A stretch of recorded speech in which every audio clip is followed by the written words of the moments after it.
Hello, mic testing. Hello. So, Assalamu alaikum everyone. Welcome back to a new vlog. After অনেক দিন আরে ভাই আমার যে কি অবস্থা ভাই বললেন না। ব্যাপার যেটা হয়েছে যে আমি অলরেডি বয়া M1 ইউজ করতাম। বয়া M1টার প্রবলেম হলো যে কিছুদিন পর ব্যাটারি চলে যায়, এক মাস পরই আর কি। ভাই ব্যাটারি চলে যাওয়ার পর যে অডিও যখন আসে না ভাই, মাথাটা এত গরম হয়। হ্যাঁ, আমি মানে ভিডিও করে গেছি আর হেলমেটের মধ্যে শুধু বইলেই গেছি, বাট হেলমেটের মধ্যে যে অডিও ক্যাপচার হচ্ছে না এটা আমার আইডিয়াই নাই। আর আইডিয়া হবে কেমনে ভাই? আমি যতক্ষণ না এডিটে বসবো ততক্ষণ আমার আইডিয়াই হবে না, রাইট? সো আলহামদুলিল্লাহ হয়তো এখন অডিও শুনতে পাচ্ছেন। হ্যাঁ, আপনারা বুঝতে পারছেন যে আমি অলরেডি মাইক চেঞ্জ করে ফেলছি। আর হ্যাঁ, অ্যাট এ টাইম আমার গোপ্রো মাউন্টেও একটু প্রবলেম ছিল।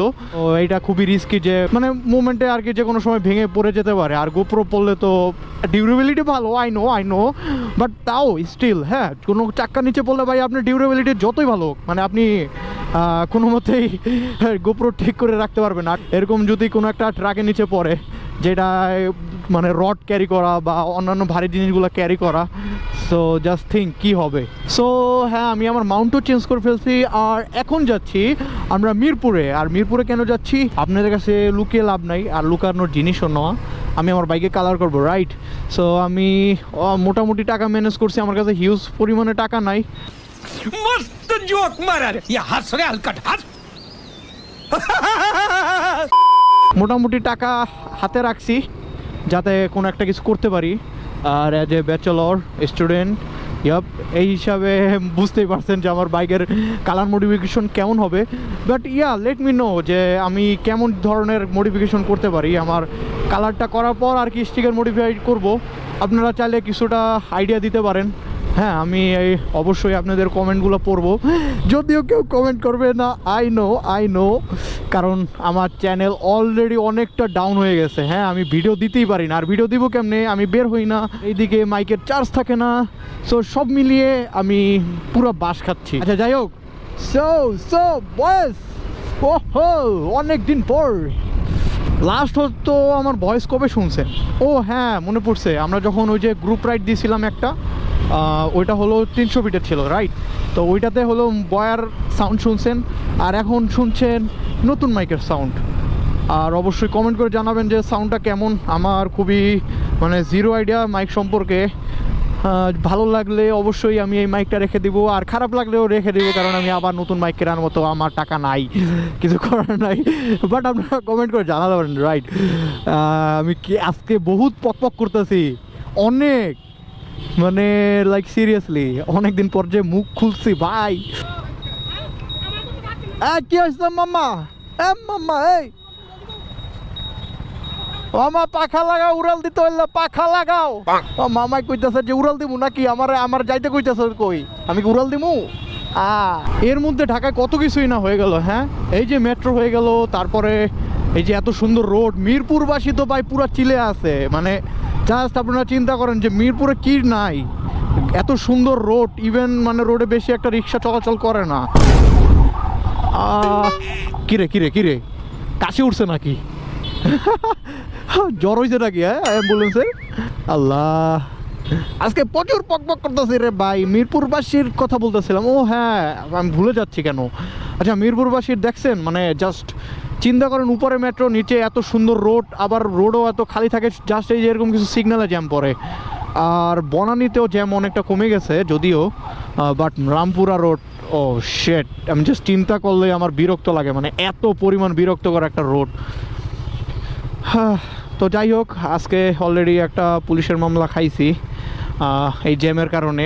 কারণ জ্যামের কারণে আমাকে পুলিশে আটকাইছে, আর আমি টান দিয়ে বের হইতে পারবো না, আর বের হলে আর একটু ঝামেলা করবে। তো আমার থামাইতে হয়েছে, আর থামাই আমার মামলা ধরাই দিছে।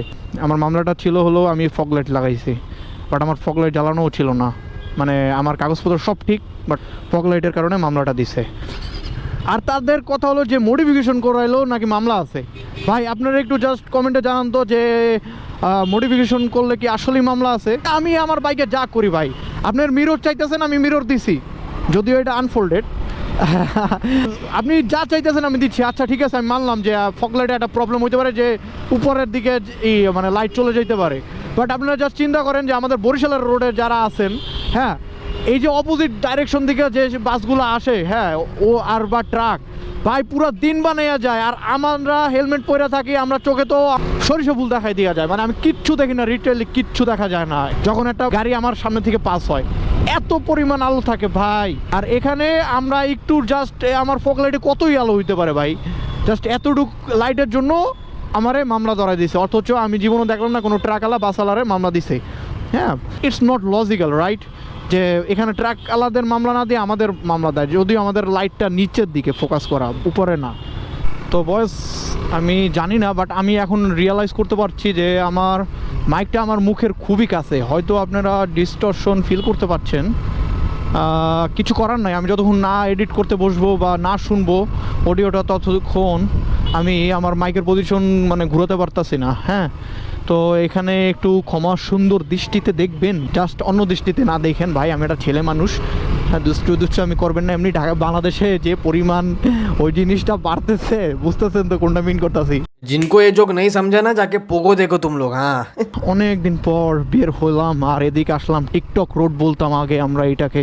আর আমাদের এইটা হলো গ্রুপ মিটআপের জায়গা, খুবই জোস একটা জায়গা। আর আমরা এখন অনেক দিন পর চলে আসছি এই ডাক ভবনের সামনে। টিকটক রোড আর কি, এটাকে বলে টিকটক রোড, কারণ এই রোডটা যখন বানাইছো নতুন, ভাই জানেন তো বাংলাদেশের অবস্থা, কোনো একটা জিনিস নতুন হইলেই আর কি ওই জায়গায় মানুষের ভিড় হবে। যদিও আমাদের মতো আজাইরা মানুষরাই যায়।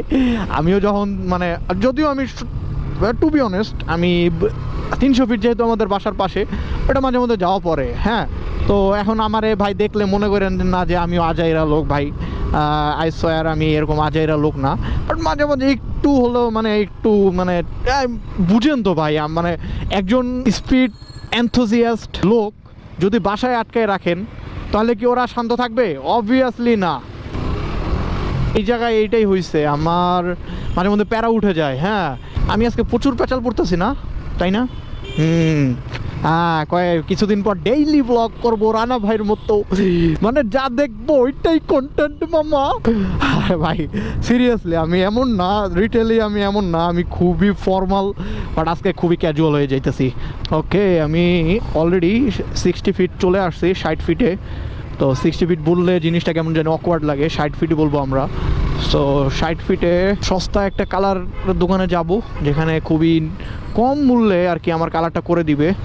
এখন দেখা যাক যে কত বলে আর কালার কোয়ালিটি কেমন হয়। ফাইনালি চলে আসছি আমরা 300 ফিট। আমার কালার ব্যাপারে খুবই এক্সপিরিয়েন্স কম, রিটেলে কোনো এক্সপিরিয়েন্স নাই, বাট লেটস সি। কালার করান, কালার দোকানকার বাইক কালার করে কোথায় ভাই? বাইরে কি বাইক কালার করেন? কত পড়বে? 7? এত বেশি কেন?